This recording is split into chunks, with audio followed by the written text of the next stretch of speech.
Director here at VPhone, sir. Nice Pleasure. to meet you. Also, you're known as the boss of Noodles. Is that right?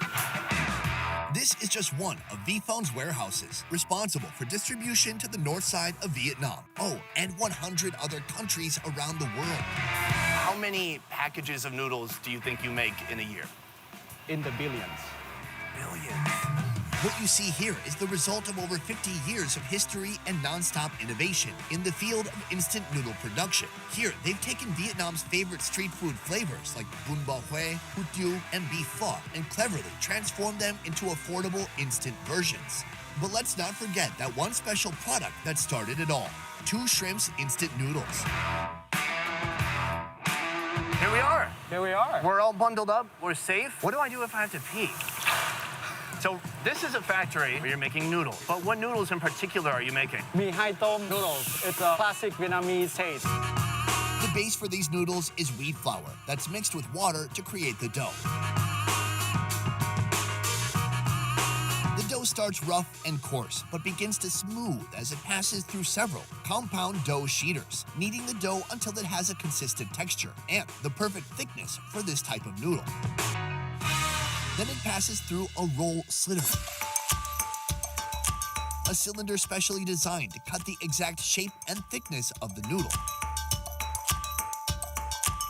This rolling blade slits the dough into the noodle's signature curly shape. Now this long, continuous stream of noodles heads to the steamer where the dough gets cooked through. It's still far from the shape we witnessed this morning at breakfast, but there's a lot left to do. Next, these noodles get a hit of flavor as they pass through the seasoning waterfall.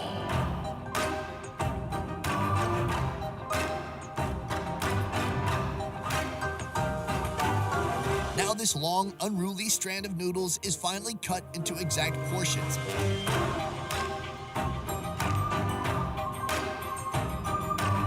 And those portions are placed in molds. Not only are the noodles steamed, but now they'll also be fried. The color changes from this to this, giving the noodles their distinct color. After frying, the noodles are cooled, bringing down the temperature, prepping them for the packaging room. Do you think you make a kilometer worth of noodles in a day? Oh, much more. More than a kilometer. All right, well, we can extrapolate that later. Yeah. Now the noodles are topped with sauté and seasoning packets, then wrapped in their final packaging. The same exact style packaging that was used 50 years ago. I'm of the kind to abide to my stereotype. You'd be surprised if you took a look inside. I simply walk by these intimidated eyes. Well, Joe, we just toured a whole noodle factory. And it turns out right here is the final resting place of noodles, other than our stomachs. And action!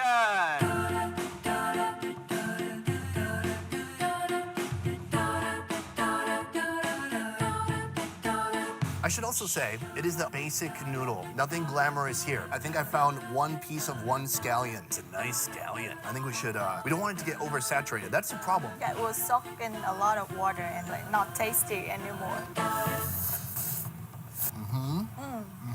It's like nostalgia. The noodles themselves taste kind of weedy. It's a bit savory, a bit MSG-y, but not a strong flavor. I should state that these are 3,000, super affordable. And then I think it's kind of up to you to add more, like the lady we went to this morning. Yes, It's like putting a cherry on a sundae or putting a bandana on an already good-looking guy. with no eyebrows. So this is how they started, but this company has expanded greatly since they began, even pioneering and innovating modern food technology, like these more premium instant vermicelli noodles. Prepared like any other instant noodle, except it also comes with a meat pack, and the cost 5 times the price of our 2 shrimp friends, but still under a buck. This one is based off of the popular bún bò Huế. So I'm noticing a theme here. They've tried to take a lot of the flavors of popular street food noodles and then condense it into a package like this. And even here, this noodle is completely different than the last one. This is more of like a rice noodle. Rice noodles. And then they have real pieces of meat, Yeah, apparently. It's beef. It's quite chewy. It still keep the texture of the beef. Pretty good texture. It's almost like a rehydrated beef jerky. I'm gonna mix some bun, some broth, some meat, all of it all together.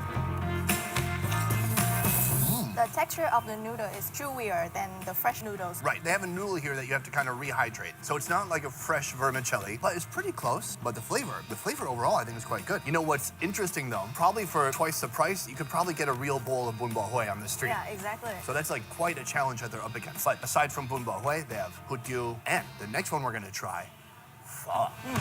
Vietnam is a country obsessed with innovating new and creative ways to use rice. Rice noodles, thick rice sheets, rice paper, even rice straws. Vphone has been part of this innovation, developing rice-based instant products. They're healthier, super versatile, and especially delicious when paired with a meat pack.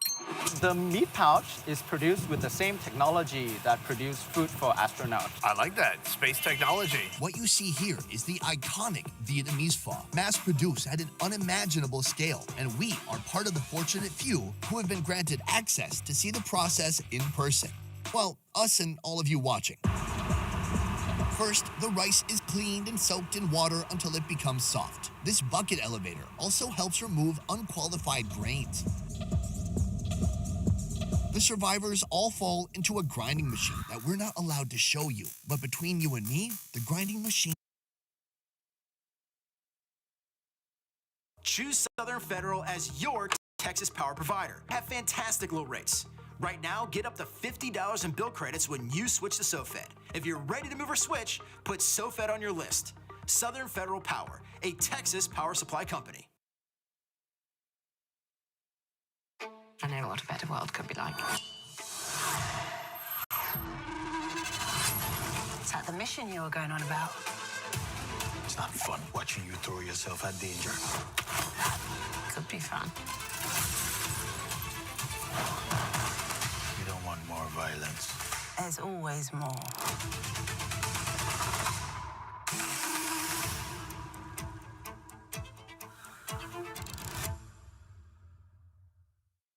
Is used for grinding, turning the rice into a silky water rice liquid that looks like milk.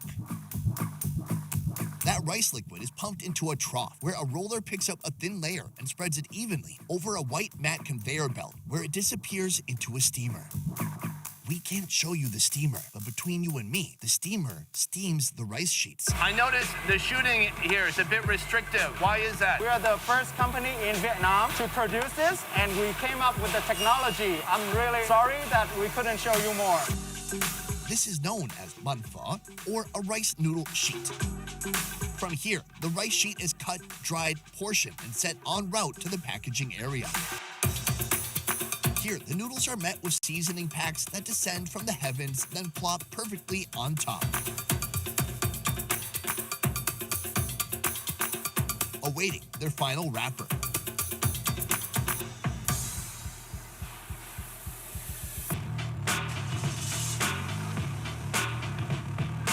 Seasoning packs, wrappers, cutting. It all happens with precise and meticulous timing, so each package looks exactly the same. I put my foot to the pedal to the floor. Each package goes through a metal detector to ensure there are no unwanted foreign materials inside. I'm ready to go to war. Each noodle is weighed, and at last they're boxed and ready to hit the road. Two of the most popular flavors, chicken pho, and the one I can't wait to try for the first time, beef pho. Foot on the pedal, man, I'm losing my composure. Rave to the AM, to the 5 shows up. Hold up. Vietnam is really renowned, especially for its pho. And the staple of any good pho, most people would say, is in the... Broth. Exactly. And the broth, it's not known for being something instant. Good pho shops are waking up at like 2 a.m., 3 a.m., throwing pork bones and some water. Like 12 hours. It takes time and the right blend of ingredients to create a really complex flavor. Here, they're attempting to do the same thing in 30 seconds. Let's taste the broth.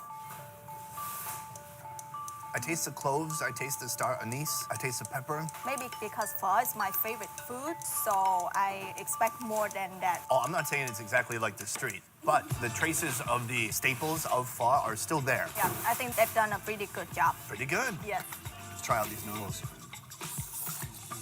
I'm impressed with the texture of the noodles. Right? I am too, actually. I think the noodles, they're not overly soft, but they're not like the last one where it was overly hard. It's a pretty good balance. This is like half the price of the real pho noodles. Right.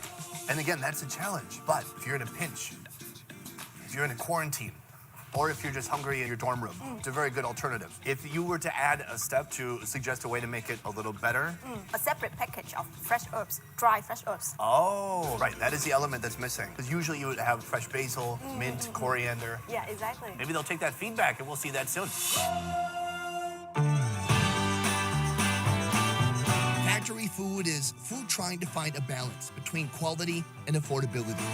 Made possible by those who think outside the box. Pushed forward by engineers designing and building one-of-a-kind mammoth machines that have never existed before.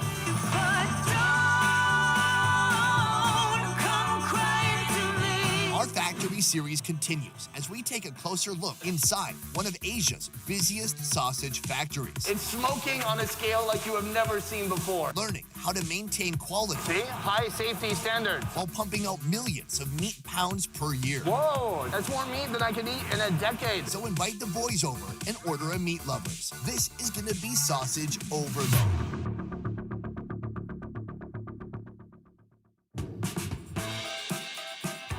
Right now, we are in food shop, but this food shop is not any food shop. They're selling sausages. Every kind of sausage you can imagine, and about 3 or 4 that you could not imagine. Hello, ma'am. Hi, how are you? Can you ask her how many sausages do you have? Ở đây mình có bao nhiêu loại xúc xích vậy?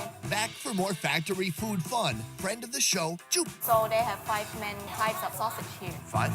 Yeah, 5. Oh, I thought it'd be a lot more than 5. This shop, opened just a year ago, is the only one of its kind, and their sausages fill up over 500 customers per day. Today, we're undergoing an epic sausage journey. These are words I never thought I would say. We're gonna have a long, hard day. It's gonna be like a sausage party. Have you ever been to a sausage party? That's a trick question, because if you arrived at the sausage party, it would no longer be a sausage party. Have you ever been to a sausage? You know what, let's continue. We're kind of getting a taste of the sausage. They have 5 main kinds of dogs, but you can put them in a bun. They have them in corn dogs. This is tough. Okay, I want one of these, and one of these, and one of these, and one of these, and one of these, and one of these, and one of these, and one of these, and one of these, and one of these, and oh, and a cheese dog. Now, can you tell me, is that a lethal amount of sausage? It's okay. Yeah. Okay, sausage me up. All the sausages are sliced on the sides to maximize the surface area, creating more crispiness. This is the sausage scene of my sausage dreams. Feel free to just list them out. This is the Creole sausage, traditional German one. It tastes traditional, German. Is there some guy named Hans at their factory who made this? A little sweet, very salty. Juicy. Are we really gonna try every hot dog here? Here, they've taken corn dog technology to new heights. It's so technologically advanced, it doesn't even have a hot dog inside. It's just full of cheese. They call it hot dog. Why? They try to penetrate the market with a name that Vietnamese is familiar. I don't know if you could say penetrate the market in a sausage episode. I'm doing my best to keep this one clean, and you're talking about penetrating the market. All right, let's penetrate this cheese dog. What I like most about that is there's cheese inside, I think there's butter inside the batter. which makes it better. So, from here, we're actually going to a sausage factory, and we're gonna go meet Hans himself. All the sausages we just ate were produced in this factory. This is the high-tech, high-quality headquarters belonging to Duc Viet Company, one of the major sausage players in the sausage game here in Vietnam. Right now, we are with Duan, factory manager. Sir, thank you very much for having us today. What an honor to come to your empire of sausages. This sausage empire produces 88 different products, including various types of cold cuts, processed foods, and of course, sausages. Do you have a German guy named Hans who helped develop the German sausage recipe? Nếu như nói về cái lịch The name of the company is Duc Viet, which means Germany and Vietnam. And it was founded by a Vietnamese guy and a German guy named Cavalli. And all the technology, the recipe came from that guy. Okay, fantastic. Let's go check out some sausages.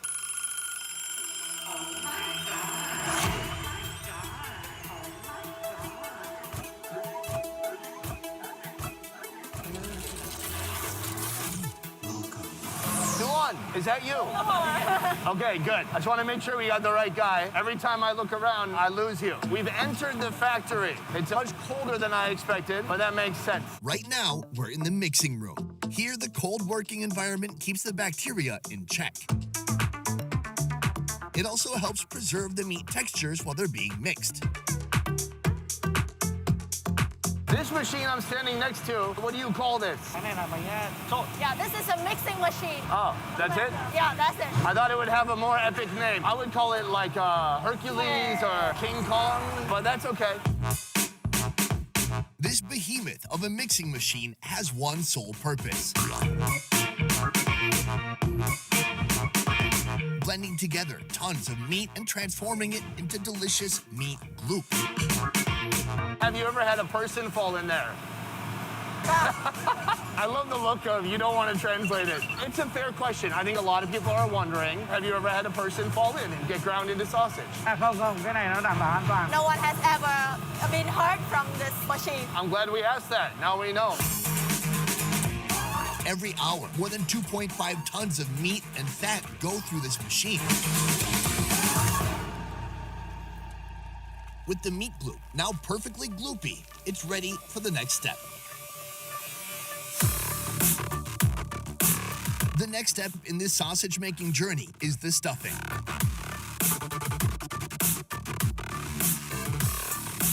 Giving our formless meat gloop a home. This is where sausages get their form, shape, and size. Some sausages get stuffed by an automated stuffer.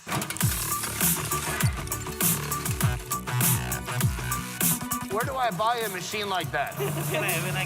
They imported this machine from overseas. Ah, so I have to go like online, like Amazon.com maybe? Exactly. This machine can pop out an average of over 1,300 meat pounds per hour. It's like a laser beam of sausages. It's kind of beautiful. You can't tell, but I'm smiling with joy under this mask. The only drawback is the sausages must use the more robust, less breakable collagen casings. Effective, but not nearly as tasty as intestinal casings. How much does a machine like that cost? Nó rất là đắt tiền đấy. $250,000. Wow, that's almost as much as my college. Hey, Bill, I'm in the mood for a switch up. I hit the function, hit the The more coarse sausages are stuffed by hand, stage and leave with me. using the more delicate intestines, usually from pigs or sheep. Mama flick up. Bill, I'm in the mood. Intestines contain fat, so when these sausages cook up later, they'll be encased in a fatty wrapper that pushes even more flavor into the meat. Straight from the mud like Ruby. Straight to the stage, they love me.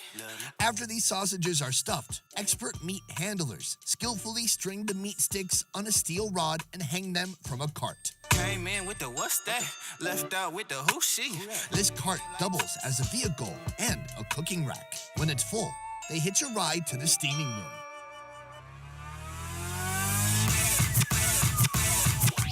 In the steaming room, the sausages are sealed in a steaming chamber with all their friends.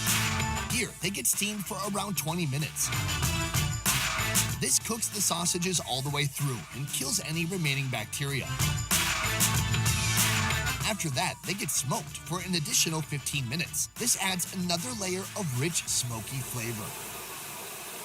This is the smoke room. Right next to the steam room, here they've got smoke on a massive scale. Inside of here, they've got these oak chips all the way from Germany. So they use the oak chips to create the smoke, and then they have this advanced piping system. They'll move the smoke from here across to the other room into the steamer. It's smoking on a scale like you have never seen before. After the steaming and smoking, the sausages are moved to the final step. One last check.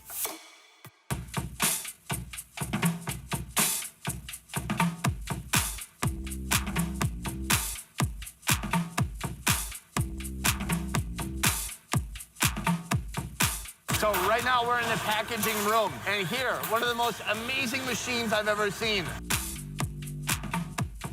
It takes all these sausages that are linked by a casing and then cuts in between each sausage, and it must do like a mile of sausage a minute. Look at this thing just spewing out sausages. I love it. I just want to put my mouth there, but I will not do that. That would not be sanitary.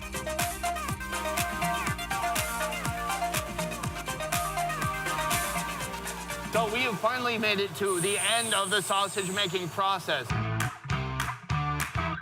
Before the sausages are released into the wild, they come here. Obviously, at the very end, you have to do your quality assurance, making sure just the best wieners are getting out there to be in the public's hands and mouths. Do you ever have hot dog rejects? The checking will be done by the workers here. When they put the sausage inside the bag, they need to check. Each product here is judged under strict criteria like color, shape, and size. If all the sausages meet all the requirements, if they're all perfectly uniform, only then can they be packed and sealed in their final home. After packing, they'll go through a metal detector, ensuring there are no unwanted items left behind, like that one time Larry lost his wedding ring in the meat gloop. Joking, just joking. My last question, but it's very serious. Okay, don't laugh. When your workers leave, do you check their pockets for sausages?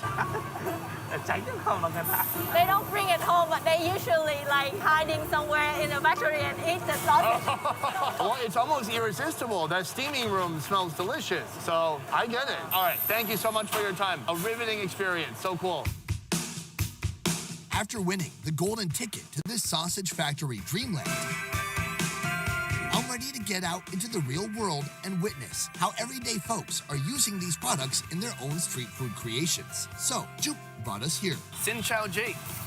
So right now we're at your mobile food cart. You weren't here a moment ago, and now you are. Ms. Fong has been a mobile vendor for 9 years. She starts every day early in the morning and drives around the streets of Hanoi until she sells out. Here you have classic Hanoian food. We've got sticky rice. Inside, it's stuffed with mung bean, pork fat, Pork belly. pork belly I meant. And on the side, duk viet susik. That's how you say sausage in Vietnamese. Suk sik. So, ma'am, what is it that you love so much about duk viet sausages?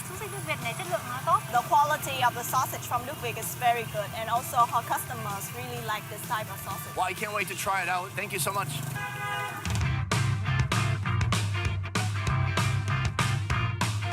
Right here, we have our sticky rice all cut up into little pieces and that classic Duk Viet sausage sliced up. Try it out. Yeah, let's try. Oishi. Do you think it's true they never accidentally turned a human into a bunch of sausage? You think that's true?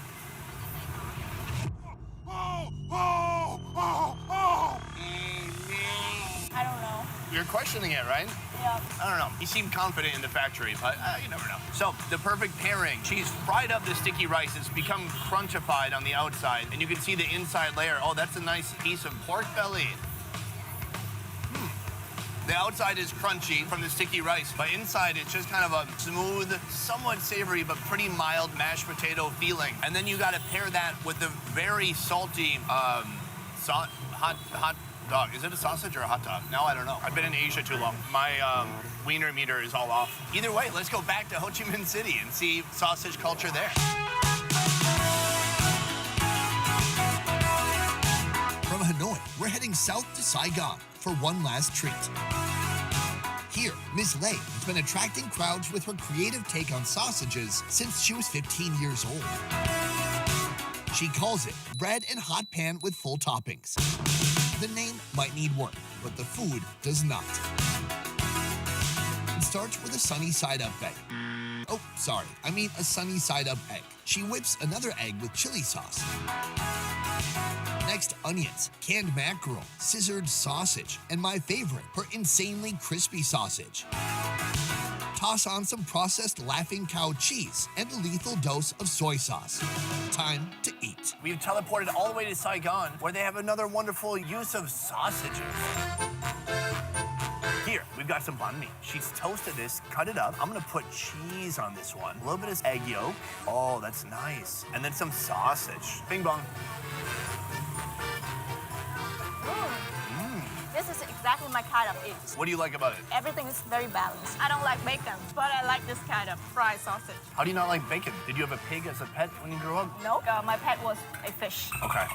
Unrelated to bacon. Yeah, unrelated. Got it. To me, it's all just like heavy breakfast foods. I wouldn't want to have this every day, but I love the egg, some meat, a ton of sauce, and a wedge of cheese. Anyways, early on, when we went to food shop, I feel like I was a little dismissive. Are we really gonna try every hot dog here? I didn't pay the sausage enough respect. And then after seeing all the work that goes into it, the attention to detail, I really came to appreciate these simple things that are in front of me right now.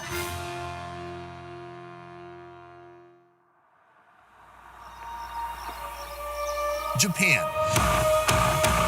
They're known for their sushi, famous for their wagyu, and loved for their ramen. But what about Japanese-made sandwiches? A Japanese recipe eaten in Vietnam. Let's try it out. Inside most of Asia's famous convenience stores, you'll find a cooler section packed with fresh, ready-to-eat snackables. These foods have an origin story that's never been released to the public until now. What were the biggest challenges in opening this factory? So actually, everything was challenging. Today's mission, seeing how the Japanese culture of refinement and perfection has been applied to dozens of ready-to-eat mini-stop favorites. I'm heading to a giant factory in a non-disclosed location, uncovering the secrets of the perfect crustless sandwich, convenience store sushi, and more. So how do they do it? Let's find out. Lau, Yes. here we are in one of my favorite places, an Asian convenience store. So there's something special about convenience stores in Asia. They're always packed with super unique, original, sometimes unbelievable, unfathomable products, like ice cream. You'll find ice cream flavored like corn. Does that seem okay to you? Yeah. No, Why? wrong. Why? It's super weird. Really? Yeah. Well, I think like simply you can put any single flavor in ice cream. Like Broccoli? I know it. They have corn ice cream. How about you try that one? it's really good. I try some of yours? Yeah. It had corn in it. No, corn's all fucked up. Here we have the grilled seaweed roll. I don't know what that is, but here you go. There's one for you. Yay. Oh, it's literally just a round piece of seaweed.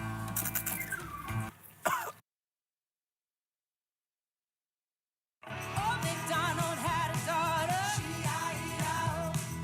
Look what she does with what he taught. Oh, it's seriously spicy. What is this? The skins of animals or whatever. Oh, just skin of animal. Oh, fish, I guess. They put the word collagen on there. Ooh, Skin. not fishy at all. Oh. Can I have one more? Yeah, it's good. Well, we've come to the most epic section of any Asian convenience store.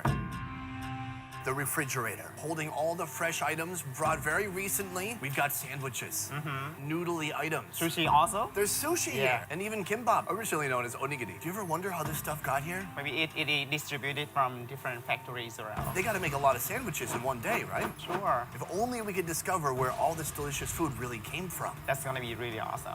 Well, I have a surprise for you. Today, we're taking a field trip to the factory that makes sandwiches. Really? Sounds pretty good, huh? Cool, yeah. Let's teleport.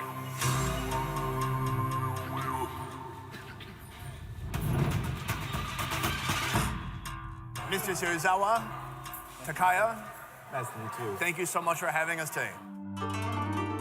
Welcome to Japan Best Foods, one of the first to put ready-to-eat fresh foods on shelves here in Vietnam. Operating under their Japanese parent company, Nitto Best, Japan Best Foods has brought their knowledge, equipment, and technology to Vietnam in hopes of carving out a whole new industry here. Currently, they're producing 30,000 meals every day with over 90 different products. Is this the first country that you've been to outside of Japan? Yes.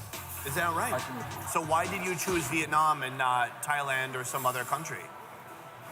First of all, the food culture of Vietnam seems similar to Japan because there is no restriction of eating meat. But I think Thailand, they don't prefer to eat beef. Oh, is that right? Yeah, yeah. Oh, I didn't know that. Vietnam is among the top 3 most vibrant retail markets in all of Asia, with over 4,000 convenience stores across the country, making it the hotspot for convenience store brands looking to cash in. But there's a problem. In Vietnam, street food is everywhere. This is also fresh food made on the spot in large quantities for very little money. You can get this for under $1. So can a foreign food company compete or attempt to change an eating culture that's been around for centuries?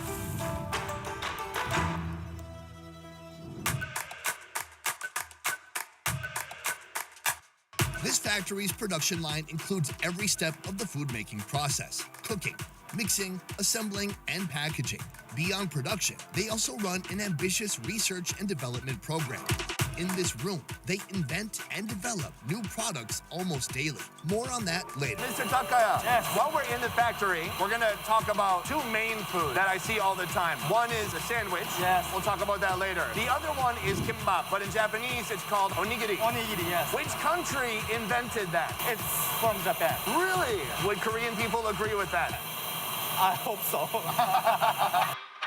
How many different types are you making? 20 onigiri. Oh, wow, that's a lot, way more than I thought. So what is the best-selling one? Grilled chicken onigiri and tuna mayonnaise onigiri. Yeah, I love tuna mayo. I like tuna too. Much of this factory is about as chill as a refrigerator. It must under 10 degrees. So any food that needs to be cooked for any product gets cooked here in the hot room. Right now, they're working on the minced grilled chicken onigiri. Before being sent to the mixing room, the cooked food is temperature tested to ensure any potential bacteria are deceased. Grill fillings is one of the popular flavor of onigiri in Vietnam, but it's not popular in Japan. Is it even available in Japan? I don't think so. It's only for Vietnam. Exclusive? Yeah. That's pretty cool. Here, the chicken is mixed with a 5-spice sauce, the famous Chinese spice blend that's long been a part of Vietnamese traditional cuisine. Then, these ingredients all head to the next room for assembly. This is where everything comes together, the assembly and packaging of all their products. Next, these rice vessels are filled with grilled chicken. She precisely portions out the filling by hand, not too much and not too little. Just the right amount so the next step can be carried out successfully. Right here we have the onigiri machine. Every hour it's pumping out 3,000 of these suckers. What's remarkable is the level of detail and thought that goes into everything they do here, because the standards they're operating at are well above any that they're obligated to by any governing bodies. For example, here they have a mini X-ray. Even if they find a single eyelash inside, the machine is gonna stop and they're gonna throw it out. This is the typical onigiri shape, but this food can take many forms. All you need is a specifically engineered machine created by Japanese food scientists. Easy, right? Next, this naked rice vessel heads through the packaging machine, where it's wrapped with seaweed and sealed in plastic to keep it fresh. There's something magical happening here. It's not easy to see at first, but we will reveal it starting now. So we have to use number 1 here, this pull tab that splits the plastic in half, and we pull out side number 2. It slides this layer between the seaweed and the rice out. Because if the seaweed was actually touching the rice, it would get soggy. We want crunchy seaweed. And layer 3 comes out. Here, as you can see, there's a big rice triangle, but now we have fresh, crunchy seaweed. Should we give it a bite? Let's go for it. I didn't reach the filling yet, but already I love the taste of crunchy seaweed with rice. That alone is a yummy snack. Interesting. Chicken flavor is really good. It's kind of peppery, succulent, but you know what would be good? Chicken mayo. There's a lot more stuff to try. Maybe we grab a few different items, head to the table, try it out. Japan Best Foods has a huge focus on freshness with very little time to turn around product requests. Here's how it works. First, they take orders from 600 convenience stores around Saigon. Then, they must produce those orders the same day. By midnight, it's already on store shelves. Unlike making instant noodles, where you can have thousands or millions of packages sitting on shelves waiting to be sold, this is a zero inventory business. You guys have convenience store sushi. Yes. How long can it hang out on the shelf before it has to be thrown away? 2 days. 2 days. When arrive to the store. I mean, my standards are much lower than yours, I can tell you that. I had a sandwich in my fridge from like 2 weeks ago. The sushi are stuffed with a variety of potential ingredients. Later, each piece is cut by a machine before heading to the assembly room. As it moves down the assembly line, they already have the sushi made. At this point, they just need to put it into each of the packages, close it up, tape it, label it, and send it out. So we grabbed every kind of sushi they have here, 15 different flavors. They actually give you a little packet of soy sauce on the side. I do the Vietnamese way. I just... Oh, your teeth? The American way, we use a gun. Tuna? Tuna, You got tuna yeah. here? Let's try this one. Dip, dip. Quite good. Over here, they have some more like advanced style sushi. This one is egg mayo. This one is mayonnaise, crab stick, and Corn. a little bit of corn. Mayonnaise, rice, and soy sauce. My 3 favorite flavors together. I just love corn so much. This is good. Here for the sushi, we got egg, cucumber. Is that also cucumber? That's cheating, guys. What the F? 6 cucumbers out of 15 pieces? This has some pork, carrot, Whittier mushroom. What's interesting to me, there's not like a lot of raw salmon, raw tuna. Yeah. They've intelligently designed a sushi menu that works for these conditions. Well, I think that the idea of bringing sushi inside a convenience store is great because, you know, for a long time, like sushi we consider like something fancy. That's right. That's good. Except for the cucumber. Not a big fan. I fully expected Japan Best Foods to excel at convenience store onigiri and sushi. But what about Japanese sandwiches? In a month, how many sandwiches do you think you're making and putting out? 100,000 pack per month. And last question, this is a pretty serious one. Why do Japanese people hate bread crust so much? 耳をなんで取るんですかねって。なんで嫌いなんですかねって。We don't know. If you know a thing or two about Japan, this machine probably won't surprise you. They've engineered a highly advanced technology just for this. This machine's only purpose is to remove the bread crust, a process whose origin they can't even explain. Does that get thrown in the trash or does that get reused somewhere? Actually, it's going to be a trash and it will become a feed. Oh, okay. So other animals like pigs or something will eat it? That's not trash. It's like still being used. Instead of a crust-hating machine, they could have built a sandwich-filling machine. But here, they think that job is best done by human sandwich-building specialists.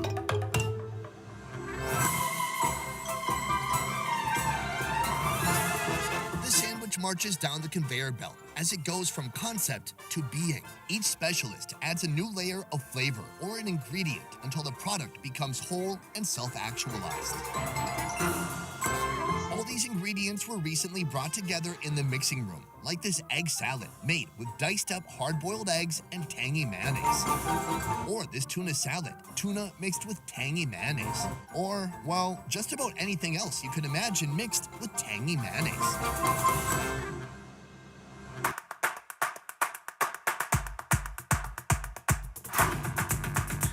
After the sandwich has become whole, the executioner chops it in half, creating triangular-shaped sandwiches, ready for the packaging stage, which is also conducted by human packaging specialists.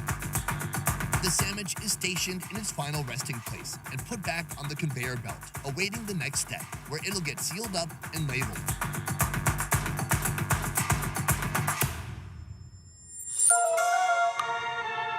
The finished product will go through a quality check machine to ensure consistency.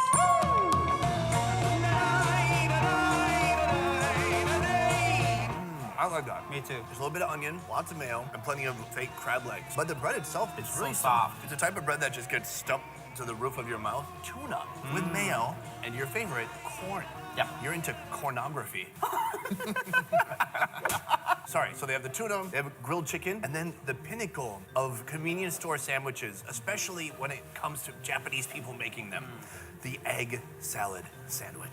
It doesn't get better than this. It's egg, it's mayonnaise, it's some other stuff that they wouldn't tell us. So much egg. The egg yolk and mayonnaise, they're meant to be good friends. Well, anyways, we need to head back to the factory one more time because there's one thing we haven't seen yet, the R&D room. Boom. Oh, it's so good not to have those masks on. Here we're in a laboratory. Yes. Can you tell me what happens in this room?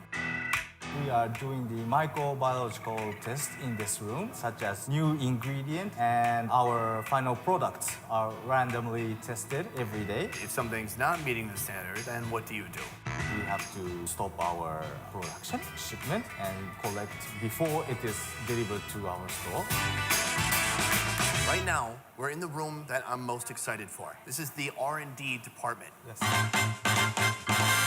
Here in the research and development room, cooks, snacking specialists, and engineers of Yum are inventing new products all the time. Our R&D team is making new products almost every day. Are they limited as to what ingredients they can use? Can they use foie gras? If the price allow, we would wish to use foie gras, but there's a limitation. Do they taste it themselves to see if they like it? Yes. Oh, dream job alert.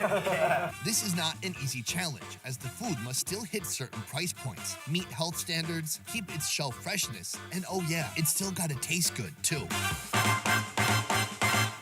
Basically, Mom, I was told that they're gonna make something unique just for us. They've created a dish for the first time, and it's gonna be revealed right now today. How heavy is it? More than 10 kilograms. More than 10 kilograms? That's over 22 pounds. He's wheeling it in. It's monstrous looking. I'm ready. 1, 2. Oh my God.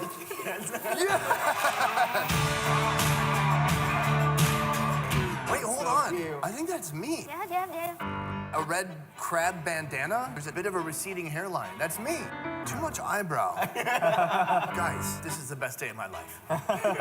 It's made from 64 small onigiri. How much would you sell this for? Priceless. Good answer. It's priceless. Yes, gonna ease into it. Yes, it's working. Get a little haircut here. Oh, wow. There you go. That is beautiful. And guys, that's what my brain actually looks like inside. Can we eat this for real? Yes, can you eat all one of them? I'm gonna do my best. Lam, Yes. I want you to pick that up. And I want... I can't even hold it. Let's go for it.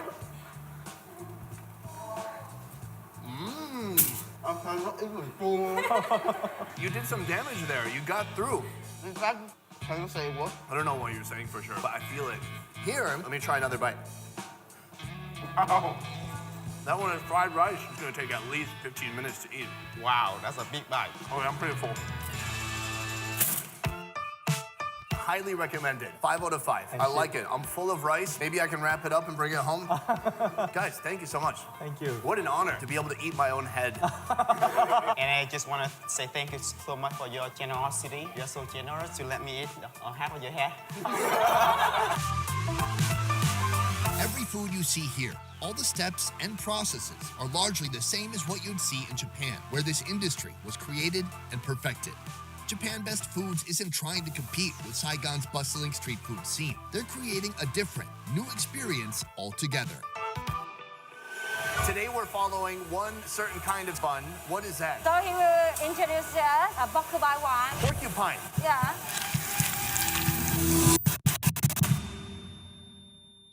Steamed buns. They're Asia's comfort food, stuffed with an endless array of tempting fillings. It's the perfect snack or a quick meal for on the go. Yeah. In fact, the only thing better than a steamed bun is 10,000 steamed buns.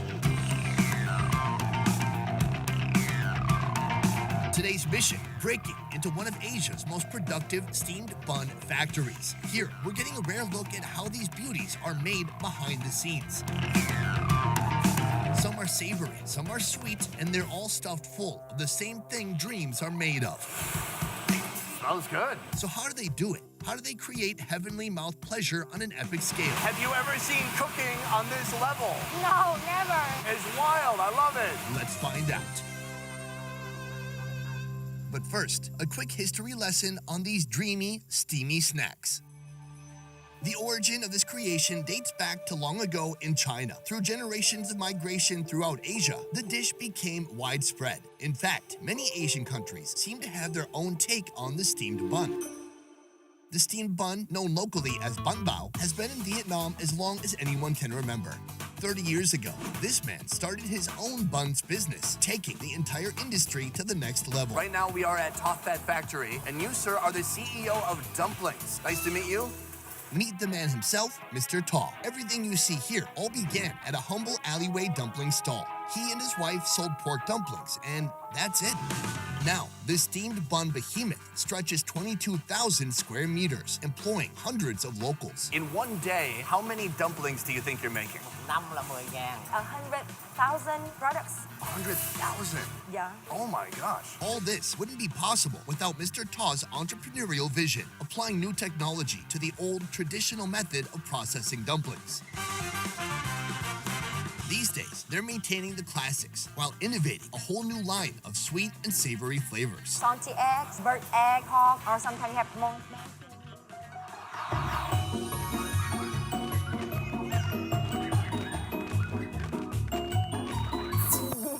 A lot of thing Okay. inside, yeah. Just tons of different possibilities. Do you think I would be a good employee? I would only eat like maybe 10 bun baos per day. Hơi ngại. Fantastic. That's my resume. I'm going to eat your food. From here, we're going to actually take a look at the process of how you're making some of these bun bao. Let's check it out. Và bây giờ thì mình sẽ bắt đầu đi tham quan nhà máy hả chú? Bắt tay vào ống cái. Come on. Thank you.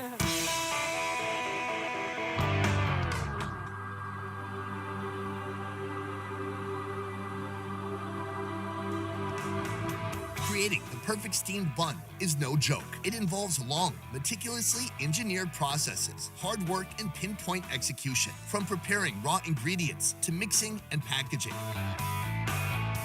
To help us understand more, Mr. Tung, manager of this facility, will give us an in-depth tour, starting at the birthplace of any bun, the dough mixing room. Here we've come to the dough making room. Can you tell us what happens in here? So basically, all of the flour will be bringing here, and then they will do the measurement. Then they put some other ingredients like yeast, like water, and then they put into the machine. Within 7 minutes, they have this dough. Each of these humongous dough batches can weigh over 30 pounds, making up to 700 buns. After mixing, the dough comes out rough and wrinkly, like how I'm gonna look in a couple of years if I keep eating like this. As it takes a pounding in the flattening machine, the dough becomes smooth and consistent.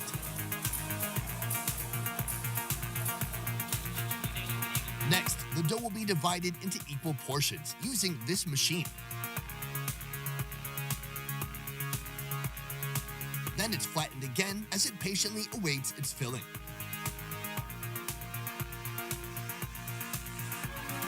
When you think about bun bao, you think about nice doughy steamed bread, and you think about juicy pork dripping out of it, right? Yeah. This is where all that begins, the pork room. Right now, we're seeing how they make one of their classic savory pork buns. First and most important, the pork. It starts by going through a specialized defrosting machine. A quick way to bring the meat to the correct temperature, getting it ready for grinding. So what is the best ratio for meat and protein? That's like my body makeup. The pork is flavored with scallions, soy sauce, minced onions, special seasoning powder, a mixture of MSG, flour, and ground pepper, then finally, sugar.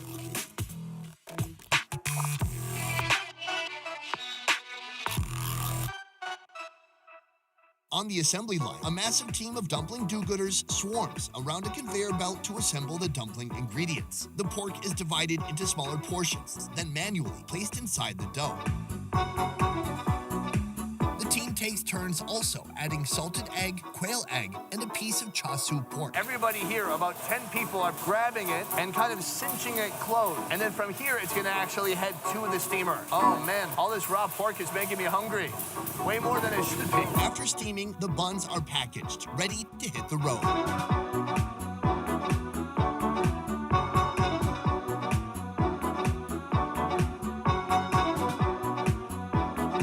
Their destination, the flagship Tofat shop.